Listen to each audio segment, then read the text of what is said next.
Kami mendapatkan beberapa cerita pilu dari keluarga yang kehilangan orang tercinta karena sulitnya mencari rumah sakit rujukan di Surabaya. Nyampein dokter, Vito salah satunya. ya Pada belum 26 belum Desember kerasa waktu 2020, itu. sang ibu meninggal dunia setelah 2 hari dirawat dengan alat seadanya.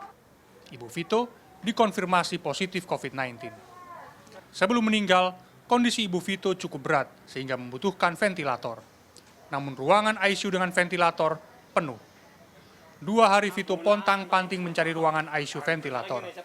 Begitu dapat, ternyata ibunya ditolak dengan alasan yang berubah-ubah. Mulai dari alat dalam kondisi diperbaiki sampai kekurangan tenaga medis. Saya tanya, katanya ada ICU ventilator di sana. Saya hubungi balik ke IGD tempat mama saya, ditelepon katanya, oh nggak ada loh. Ini dibilang ada, ini nggak ada. Saya kejar lagi konfirmasinya, oh ya udah ada. Saya pun langsung datang ke rumah sakit itu, langsung datang sendiri. Saya sudah pastiin, maksudnya nanya gitu ya. Saya tanda tangan beberapa surat form yang mereka ajukan ke saya tanda tangan untuk segera dipindah sore gitu ya. Begitu saya balik gitu ya, di tengah jalan adik saya ngabarin gitu ya, kalau ternyata rumah sakit tersebut itu info ternyata nggak bisa, ruangan ICU ventilator itu nggak bisa. Karena dengan alasan tenaga medisnya hasil swab-nya baru keluar sore itu positif dan mereka keterbatasan tenaga medis. Langsung saya balik langsung tuh. Langsung saya udah di tengah jalan, langsung saya balik lagi ke rumah sakit itu tadi. Saya minta konfirmasi ini kok gini ya, cara kerjanya kok begini gitu ya. Nasib suram juga dialami pasien non-COVID. Adi tak menyangka ibunya pergi untuk selama-lamanya pada 1 Januari lalu. Sang ibu meninggal dunia setelah didiagnosis pendarahan otak. Saat itu, peralatan di rumah sakit tempat ibunya dirawat tak cukup memadai. Dokter merekomendasikan untuk merujuk pasien. Disinilah perjuangan Adi dan keluarga dimulai. Segala jaringan pertemanan ia manfaatkan untuk mencari rumah sakit rujukan. Situasi semakin sulit karena hasil foto toraks menunjukkan ada pneumonia di paru-paru sang ibu. Ibu Adi meninggal dalam kondisi tak mendapatkan perawatan optimal. Kita sudah menghubungi berbagai macam rumah sakit, mungkin ada sekitar 8 lebih yang dihubungi. Itu dari pihak rumah sakitnya, IGD-nya juga menghubungi, dari pihak keluarga juga menghubungi. Dari mulai sore sampai keesokan harinya, sampai siang, itu kita tidak berhasil menemukan. Karena kondisinya kalau tidak IGD-nya penuh,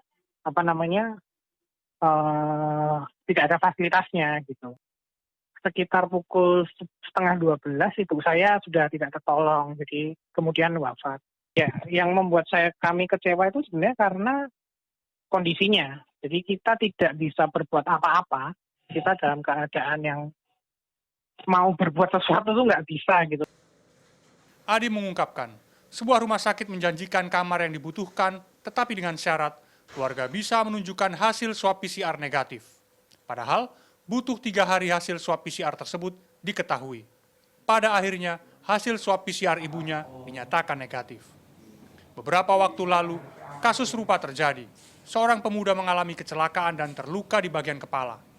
Nyawanya tak tertolong karena belasan jam tak mendapatkan penanganan intensif karena menunggu swab tes PCR. Sejumlah dokter tergerak membantu. Dengan segala jaringan yang dimiliki, mereka mencarikan ruangan perawatan sesuai kebutuhan pasien. Dokter Tri Maharani salah satunya.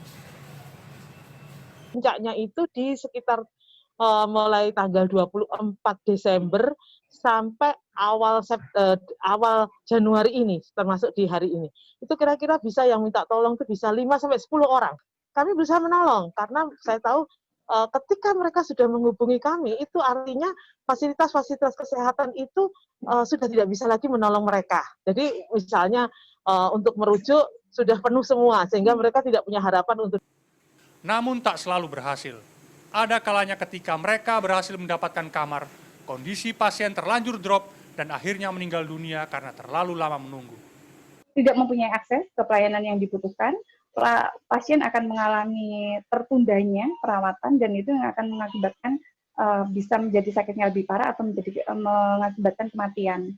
Sampai 5 Januari, keterisian kamar isolasi dan ICU di beberapa kota kabupaten di Jawa Timur, misalnya Surabaya, mencapai 79%. Tulungagung 93%, bahkan Madiun, Lumajang, dan Kota Batu mencapai 100%. Lonjakan kasus dan kolapsnya rumah sakit adalah perpaduan menuju tingkat kematian yang lebih tinggi. Miftah Farid, Andreas Wicaksono, Surabaya, Jawa Timur.